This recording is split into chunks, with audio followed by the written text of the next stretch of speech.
The autumn air in Cambridge, Massachusetts carried the crisp scent of turning leaves and academic ambition as students hurried across Harvard Yard, their messenger bags heavy with the weight of expectations and expensive textbooks. Inside the hallowed halls of Harvard Law School, Langdell Hall buzzed with an energy that only came when something extraordinary was about to unfold. Today was the annual Constitutional Law Symposium, a prestigious event that drew the brightest legal minds from across the nation to debate the most pressing constitutional questions of our time. The venue itself was a testament to academic grandeur, soaring Gothic revival ceilings, ornate woodwork that had witnessed decades of legal brilliance, and rows of polished wooden seats that had hosted Supreme Court justices, renowned scholars, and future presidents. The morning light filtered through tall, mullioned windows, casting long shadows across a lecture hall packed with 500 of the nation's most promising law students, distinguished faculty, and legal luminaries. At the center of this intellectual cathedral sat the panel of speakers, each more impressive than the last. Professor Dr. Victoria Steinberg, Harvard's most celebrated constitutional scholar, whose piercing intellect and razor-sharp tongue had humbled presidents and Supreme Court nominees alike. Dean Marcus Wellington, a man whose very presence commanded respect, and various other academic titans whose credentials read like a who's who of American jurisprudence. And then there was Senator John Neely Kennedy. At 73, Kennedy cut a markedly different figure from his fellow panelists. Where they wore expensive tailored suits that whispered of Manhattan law firms and old money, Kennedy's Navy suit was well-made but unpretentious, the kind you might find at a department store in Shreveport. His silver hair was neatly combed, but lacked the perfectly coiffed appearance of someone who spent hundreds at elite salons. His tortoiseshell glasses were practical rather than fashionable, and his posture carried the easy confidence of a man comfortable in his own skin, regardless of the setting. The contrast was deliberate, almost theatrical. Here, among the marble columns and leather-bound legal tomes, Kennedy's Louisiana roots seemed to emanate from him like warmth from a campfire, genuine, unpretentious, and utterly out of place in this temple of intellectual elitism. Professor Dr. Victoria Steinberg, a woman whose academic pedigree included degrees from Yale, Oxford, and Harvard, observed Kennedy with the sort of clinical detachment she might reserve for studying an interesting but inferior specimen. At 52, she was at the height of her academic powers, her sharp features and steel-gray hair pulled back in a severe bun that suggested no tolerance for intellectual mediocrity. Her reputation for dismantling weak arguments was legendary, and she approached today's symposium like a surgeon approaching an operation, with precision, confidence, and an absolute belief in her superior intellect. Ladies and gentlemen, Dean Wellington began, his voice echoing through the hall. Welcome to our Constitutional Law Symposium. Today we'll explore the intersection of federalism and individual rights, with perspectives from some of our nation's most distinguished legal minds. The audience, primarily Harvard law students whose acceptance letters alone represented years of perfect grades, stellar LSAT scores, and extracurricular achievements that would make lesser mortals weep, settled into their seats with the satisfied air of people who knew they belonged among the intellectual elite. Among them sat Sarah Miller, a 24-year-old first-year law student whose presence at Harvard represented nothing short of a miracle. Born and raised in rural Louisiana, the daughter of a mechanic and a schoolteacher, Sarah had clawed her way to Cambridge through sheer determination, full scholarships, and a brilliant mind that her small-town guidance counselor had almost failed to recognize. Her acceptance to Harvard had been met with celebration in her hometown, and no small amount of culture shock for Sarah herself. Now, sitting in this temple of academic prestige, Sarah felt the familiar knot of imposter syndrome in her stomach. Her classmates spoke casually of family connections to Supreme Court justices, summer homes in the Hamptons, and undergraduate degrees from institutions she'd only dreamed of attending. She'd learned to modify her accent, to speak in the measured tones that suggested serious intellectual consideration rather than the musical cadences of her Louisiana upbringing. But today, something felt different. Today, she wasn't the only one in the room whose vowels carried the weight of the South. Dean Wellington continued his introductions. We're honored to have Professor Steinberg, whose groundbreaking work on constitutional interpretation has shaped legal thought for decades. Applause rippled through the hall with the enthusiasm reserved for academic royalty. And, Wellington continued, his tone shifting almost imperceptibly, we're also joined by Senator John Neely Kennedy of Louisiana, who brings a practitioner's perspective to our discussion. The pause before practitioners was subtle, but loaded with meaning. Not a scholar, not a theorist, just a practitioner, someone who dealt with the mundane realities of law, rather than its elevated philosophical dimensions. Kennedy smiled and nodded, seemingly oblivious to the subtle slight. "Pleasure to be here," he said, his Louisiana drawl immediately marking him as an outsider in this hall of cultivated accents and careful diction. Professor Steinberg's lips curved in what might generously be called a smile, though it looked more like the expression of someone who just detected an unpleasant odor. She leaned toward her microphone, her voice crisp and authoritative. "Before we begin our substantive discussion," she said, "I think it's important to establish the intellectual framework for today's conversation. Constitutional law is not merely a matter of practical politics or folksy wisdom. It requires rigorous analytical thinking, deep historical knowledge, and the kind of nuanced understanding that comes from serious academic study." Her eyes swept the audience before landing on Kennedy with the sort of look reserved for mildly interesting but ultimately disappointing specimens. "I hope our discussion today will maintain the intellectual rigor that Harvard Law School demands." The words themselves were professionally appropriate, but the subtext was unmistakable. Some of us belong here, and some of us are just visiting. Kennedy's expression didn't change, but Sarah noticed a slight tightening around his eyes. Not anger, but recognition. He'd heard this song before. "Well, Professor," Kennedy replied, his voice warm and unhurried, "I reckon folks have been trying to figure out what the Constitution means since about 5 minutes after they signed it. Looking forward to learning something new today." A few scattered chuckles arose from the audience, but they carried the patronizing tone of people laughing at rather than with someone. Sarah felt her cheeks burn with second-hand embarrassment and a growing anger she couldn't quite name. Professor Steinberg's smile grew sharper. "Indeed. Though I suspect the Founding Fathers had something more sophisticated in mind than folksy wisdom." The verbal dagger landed with surgical precision. The audience stirred, sensing blood in the water. This wasn't going to be a collegial academic discussion. It was going to be an execution. Dean Wellington, recognizing the dangerous shift in tone, attempted to steer the conversation towards safer waters. "Perhaps we should begin with our first topic, the balance between federal authority and states' rights in the modern constitutional framework." But Professor Steinberg wasn't finished establishing the intellectual hierarchy. She leaned forward slightly, her gaze fixed on Kennedy with the intensity of a hawk spotting a field mouse. "Senator Kennedy," she said, her voice carrying the sort of false sweetness that made experienced lawyers reach for their briefcases. "You represent Louisiana, a state with, shall we say, a complex relationship with federal authority. I'm curious about your constitutional philosophy. Do you believe in strict constructionism, or do you take a more flexible approach to constitutional interpretation?" It was a trap, beautifully laid. Answer too specifically, and she could attack his legal reasoning. Answer too generally, and she could dismiss him as intellectually shallow.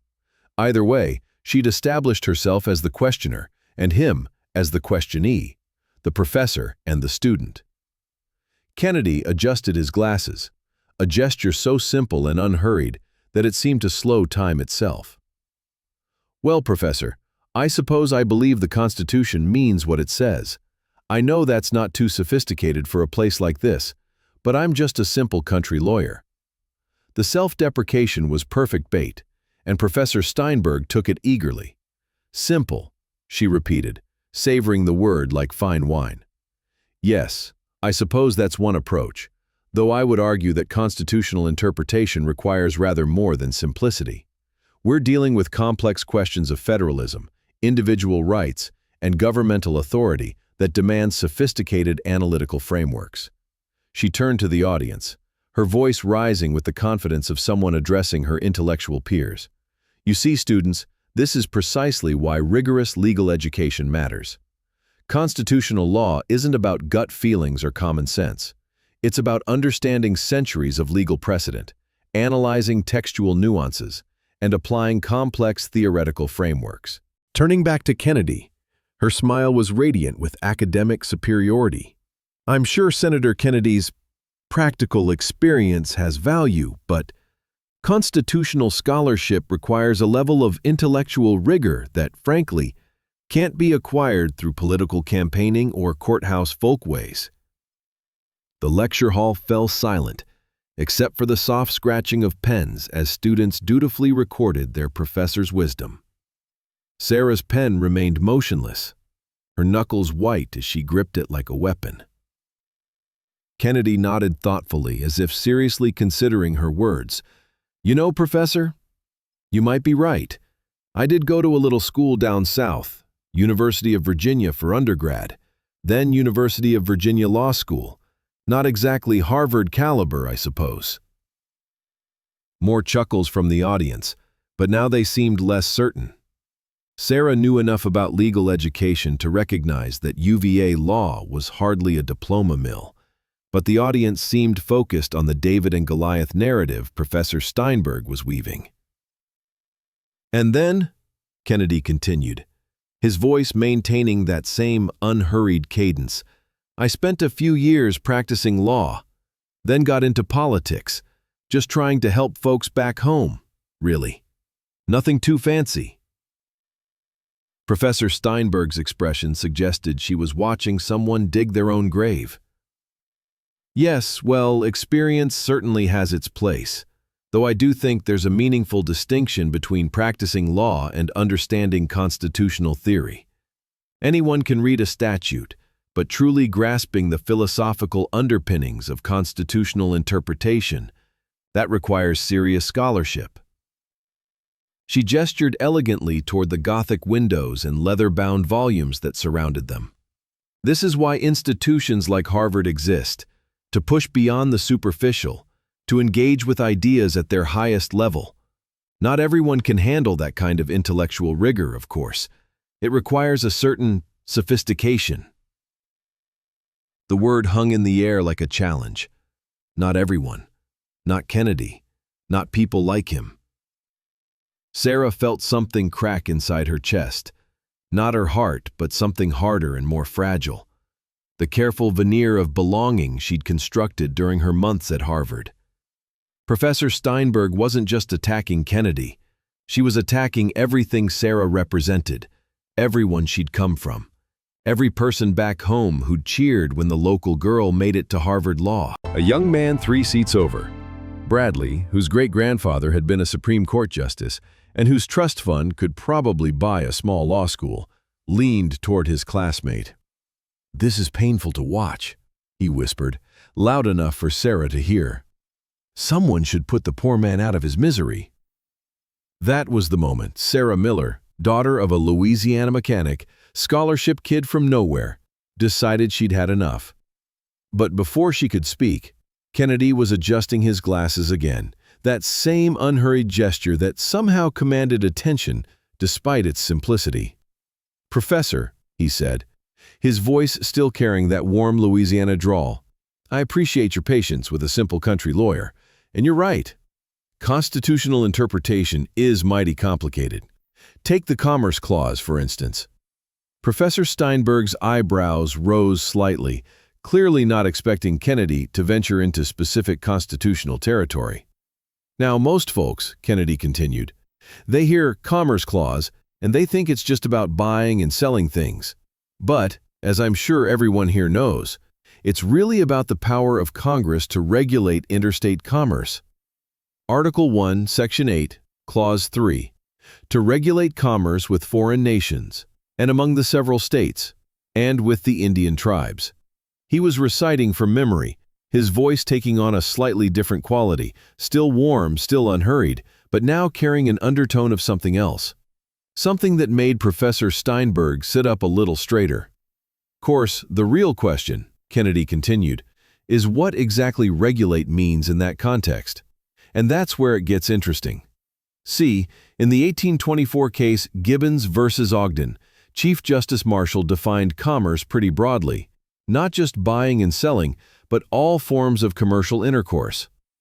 But then you had periods where the court took a much more restrictive view. The lecture hall had grown quiet, but it was a different kind of quiet now. This wasn't the silence of watching someone embarrass themselves. It was the silence of unexpected competence. Professor Steinberg's expression had shifted from amused condescension to alert interest. "Yes," she said carefully, "though I think you're oversimplifying the evolution of Commerce Clause jurisprudence." The room was completely silent now. Even the usual rustle of note-taking had stopped.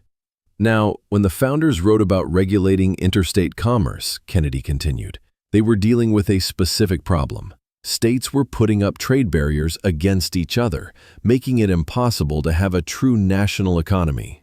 The Articles of Confederation had failed partly because the federal government couldn't override state protectionism. His voice was gaining strength now, the Louisiana drawl still there, but overlaid with something else. The voice of someone who'd spent decades thinking about these questions. So when they wrote the Commerce Clause, they were trying to solve that problem. They wanted to give Congress the power to ensure free trade between states. The question isn't whether that power can evolve, it's whether each evolution serves the original purpose. Professor Steinberg interrupted, her patience clearly wearing thin. That's a remarkably naive understanding of constitutional interpretation. You're essentially arguing for a form of purposivism that ignores the complexity of modern governance. The founders couldn't have anticipated the modern economy, the internet, global trade. No, ma'am, they surely couldn't, Kennedy agreed cheerfully. But they were smart fellows. They knew they couldn't anticipate everything, which is why they wrote principles, not specifics. The question isn't whether the internet existed in 1787. The question is whether regulating internet commerce serves the same constitutional purpose as preventing states from putting tariffs on each other's goods. He paused, his eyes twinkling with something that might have been mischief, though I suppose a simple country lawyer might be missing some of the sophisticated nuances. Sarah found herself leaning forward, barely breathing. This wasn't going the way anyone had expected. Professor Steinberg, clearly realizing she needed to regain control of the situation, decided to go for the throat. "Senator, with all due respect, this kind of folksy constitutional interpretation is exactly what's wrong with American legal discourse. We have serious constitutional scholars, people who've spent their entire careers studying these questions with rigorous methodology, and you're suggesting that common sense and political intuition are somehow equivalent to academic expertise." Kennedy smiled, and for the first time Sarah noticed that it reached his eyes. "Oh, I surely am, Professor. The real complexity comes in cases like Wickard v. Filburn in 1942, where the court said Congress could regulate even local, non-commercial activity if it had a substantial effect on interstate commerce. Farmer Filburn was just growing wheat for his own use, but the court said even that affected interstate commerce because it meant he wasn't buying wheat from other states." He paused, letting that sink in. Now that was a pretty dramatic expansion of federal power, wouldn't you say? Changed the whole landscape of federalism. Though I suppose, he added with that same gentle smile, a sophisticated legal scholar like yourself would have a more nuanced understanding of the case's implications. The verbal aikido was masterful, using Professor Steinberg's own weapon of intellectual superiority against her, while maintaining perfect politeness. Professor Steinberg's jaw tightened almost imperceptibly. She was beginning to realize that she might have misjudged her opponent, but she was too committed to her attack to retreat gracefully. "Certainly," she said, her voice taking on a slightly sharper edge, "though I would argue that your analysis lacks the theoretical framework necessary to truly understand the implications. Commerce Clause jurisprudence isn't just about knowing case names and holdings. It's about understanding the deeper philosophical questions about the nature of federal power and individual liberty." She leaned forward, her professor instincts taking over. "Tell me, Senator, how do you reconcile the expansion of federal power under the Commerce Clause with your party's supposed commitment to limited government? It seems like a rather simple-minded approach to support constitutional originalism while ignoring the ways that Commerce Clause interpretation has fundamentally altered the federal-state balance. It was a good question, the kind that could expose inconsistencies in political philosophy and force uncomfortable admissions. The kind of question that had probably destroyed many careers in academia and politics. Kennedy nodded appreciatively. Now that's a fine question, Professor. Really gets to the heart of things. He leaned back slightly, his posture relaxed but his eyes sharp.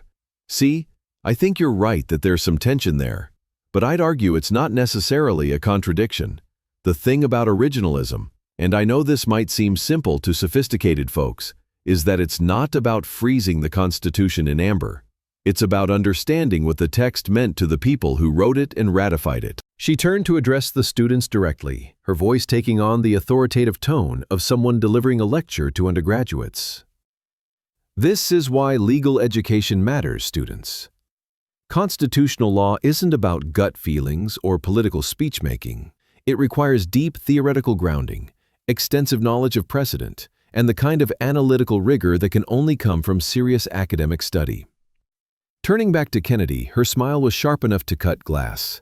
I'm sure your constituents appreciate your accessible approach to complex legal questions. But surely you understand that constitutional interpretation at the highest levels requires more than the kind of simple-minded folkways that might play well in rural Louisiana. The phrase simple-minded folkways hung in the air like a slap.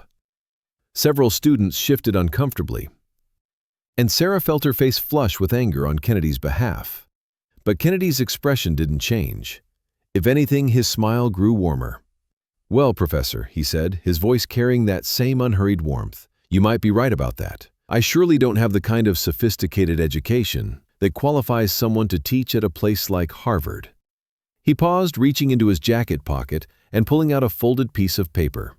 Though I did write a little article a while back that Harvard Law Review seemed to think was worth publishing. Nothing too sophisticated, just some thoughts on Commerce Clause jurisprudence and the limits of federal power. The paper unfolded in his hands, and Sarah could see from her seat that it bore the distinctive header of the Harvard Law Review, the most prestigious legal journal in the country, edited by the top students at Harvard Law School. Wickered Shadow, Reconsidering the Substantial Effects Test in Modern Commerce Clause Analysis, Kennedy read from the header. Volume 128, Harvard Law Review, pages 1847 to 1923. Nothing too fancy, just about 76 pages examining whether the Supreme Court's interpretation of the Commerce Clause has strayed too far from constitutional text and original meaning. The silence in the lecture hall was now absolute. Professor Steinberg's face had gone pale, her mouth slightly open as she stared at the journal in Kennedy's hands. Of course, Kennedy continued conversationally, the law review editors probably didn't realize they were publishing the work of a simple-minded country lawyer when they accepted it. Might have made different editorial choices if they'd known. He looked up from the paper, his eyes finding Professor Steinberg's. I believe you were on the editorial board that year, weren't you, Professor? I remember your name from the acknowledgments.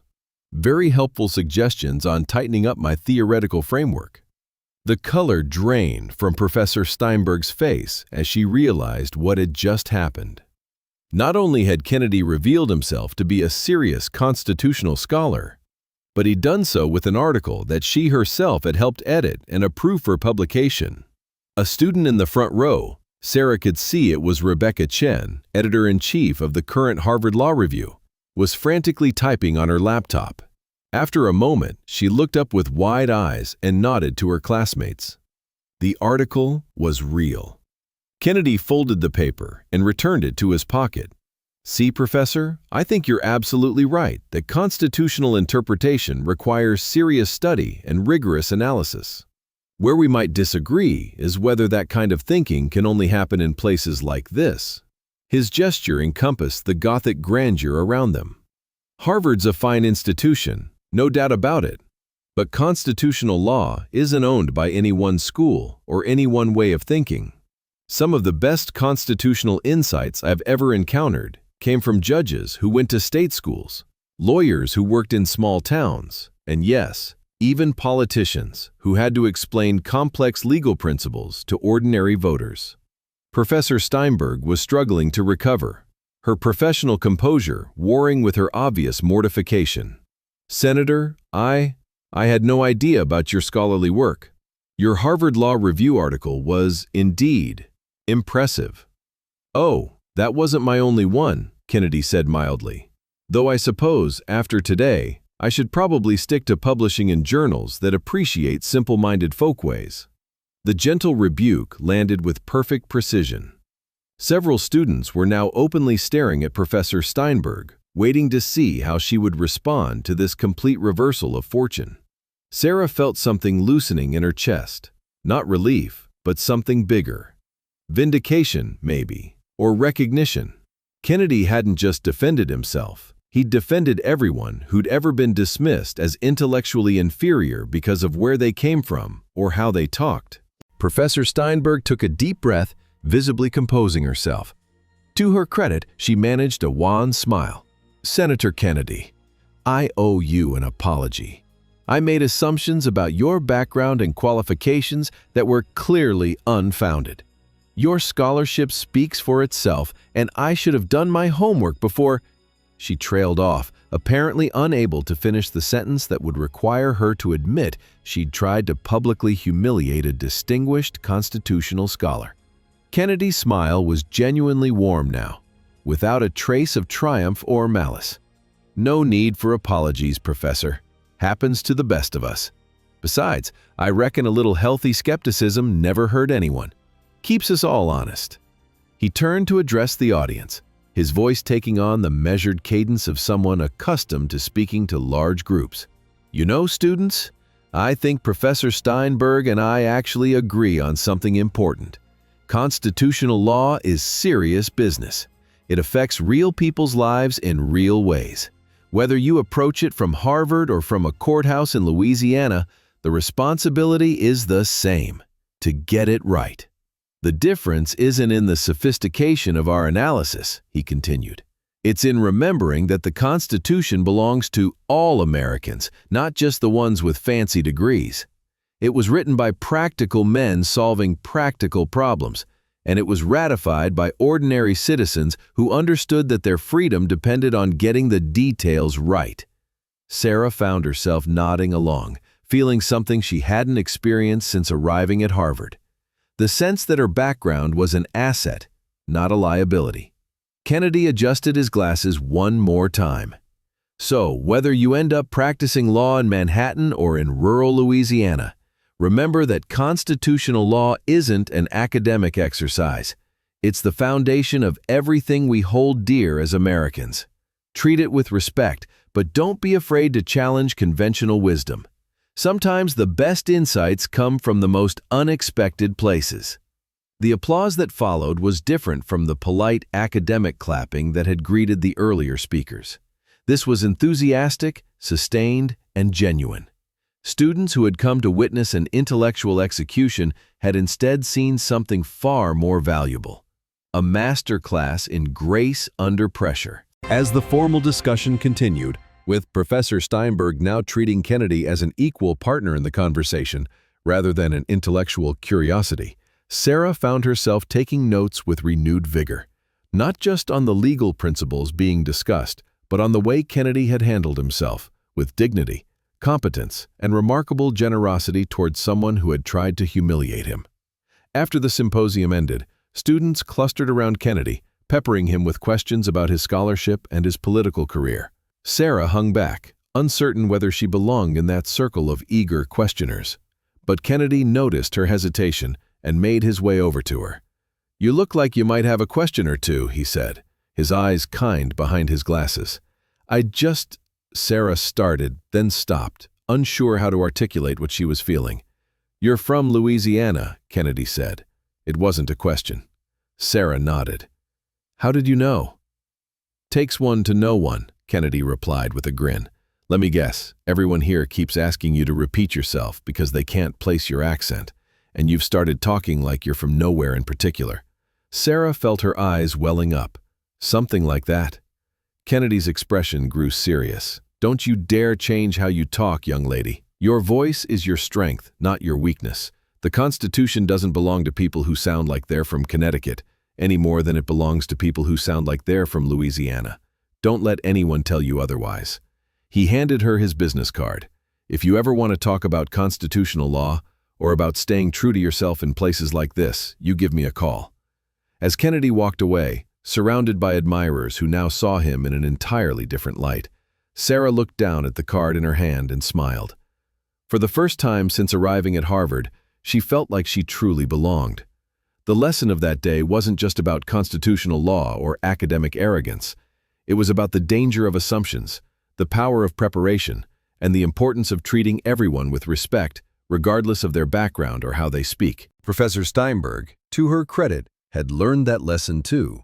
In her classes for the rest of the semester, she made a point of emphasizing that legal brilliance could emerge from anywhere, and that the best constitutional scholars were those who could communicate complex ideas to all Americans, not just to other academics. And Sarah Miller? She went on to graduate magna cum laude from Harvard Law School, accepting a position at a prestigious firm in Washington, D.C. But she never forgot the lesson Senator Kennedy had taught her that day. Your voice is your strength, not your weakness. Sometimes the most sophisticated response to intellectual snobbery is simply to let your work speak for itself, with grace, dignity, and just a touch of that Louisiana drawl that reminds everyone that wisdom can come from the most unexpected places. If this story inspired you, consider supporting our channel. Your donations help us continue sharing these powerful tales of dignity, respect, and the triumph of character over prejudice. Click the link below to contribute, and let's keep telling stories that remind us of our shared humanity.